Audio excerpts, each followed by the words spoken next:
Serious recording artists don't lease beats, they only purchase them. Well, that's at least what an independent recording artist called Ghost Write Her is saying. So as a producer who's sold beats online, sync placements, worked with different artists in the recording studio, recorded, mixed, and cooked up beats right there on the spot, I have quite a bit of perspective and I can go ahead and give my feedback on this video. So is it true? Make sure you guys stay tuned to the very end of this video because you're sure to pick up something very valuable. Without further ado, let's get into it. Artists need to stop leasing beats and instead find a producer that you work really well with and lock in.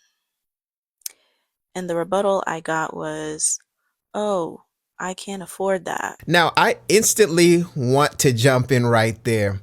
Now, when it comes to locking in with the producer versus leasing beats, one thing that actually happens, and this has happened to me before, is an artist will lease beats and then come to my studio and I'll do a lot of actual extra production when it comes to creating the song itself. So there'll be a leased beat and I'll cut the beat up in Pro Tools and then change the intro to the outro and change the verses and the hook and fly things all over the place.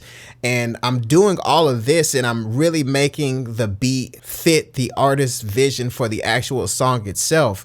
And I've actually had recording artists think that I should be credited as a producer when in this particular instance, I'm really playing the role of a recording engineer who's making things sound as good as possible. But I am in actuality producing the actual song itself. So if you do decide to lease a beat, you can lease a beat and lock in with the producer or independent recording engineer, whatever you want to call it, and really tailor make the song that you're looking to create right there and on the spot in the studio with that producer or recording engineer themselves. So that person doesn't have to manually make the beat right then and there just because you're afraid of what's going to happen with the leased beat. The engineer can really make things tailor-made towards you. And with all the things that we have in things like Pro Tools and Studio One, when it comes to recording vocals, we can even add extra sounds here and there to really, once again, tailor make the beat to the vision of the song that you're looking to create. So let me go ahead and get right back into this video. You guys need to understand that this music industry is not for the broke. And I say this respectfully. Personally, I would prefer to spend a little bit more on a beat that I can do anything with and it's mine, as opposed to spending, a fraction of that on a leased beat and 10 other people have that same beat.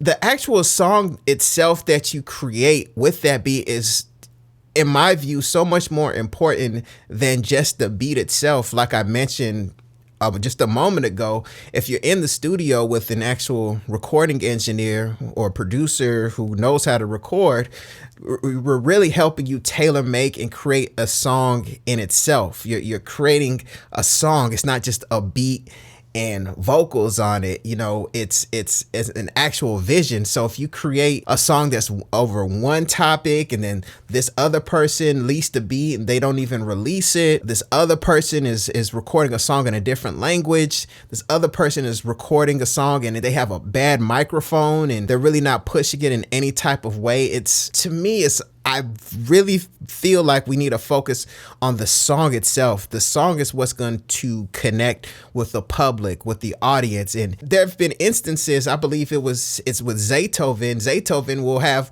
multiple songs out with the same beat and it really doesn't matter. Or I believe this was in the past. It really didn't matter because both or the different songs connected with people in different ways. They were just totally different visions. And even though Zaytoven does have a distinct sound and it's going to lend itself to certain types of lyrics, it still really did make a difference to the public. So sometimes as music creators, we can really focus on the behind the scenes stuff a little bit too much as opposed to what the actual public is going to resonate with. So I feel like we need to really look at that. Whose song is going to win? Whose song is going to connect with the audience or the fan base? Only really niche music nerds are really going to care about stuff like that, to be perfectly honest. So let's go ahead and get back into this clip. And remember when I was telling you guys about bartering, the exchange of services? This is a perfect example of when bartering would be valuable. It takes a lot of money to put behind a music career. All I'm saying is you got to think long term. So I would say I co-sign the idea of, having long-term focus. My question would be for an artist who sees things this way, it's like, what's your long-term strategy? What's your priority? Because if you're spending a lot of time just tailor making your beats on the spot, which, I mean, it is a way to do things like that. I'm not really mad at people who do that. I keep going back to the fact that the focus needs to be on the completed song. And from there needs to be a focus on marketing and actually getting the song out there and in the hands of the music consumer. So, to say that music is not necessarily, for the broke, I wouldn't put things that way. I would say with whatever budget that you have, find a way to prioritize what's most important. So I want to know what you guys think in the comments. All the recording artists out there, producers, let me know what you think. Do you feel like leasing beats is something that artists should just do in the beginning phase, and as they get bigger, they should look for more custom production? Or do you feel like the song itself is what matters the most? Who's going to create that thing that resonates with the public, that resonates with their fan base?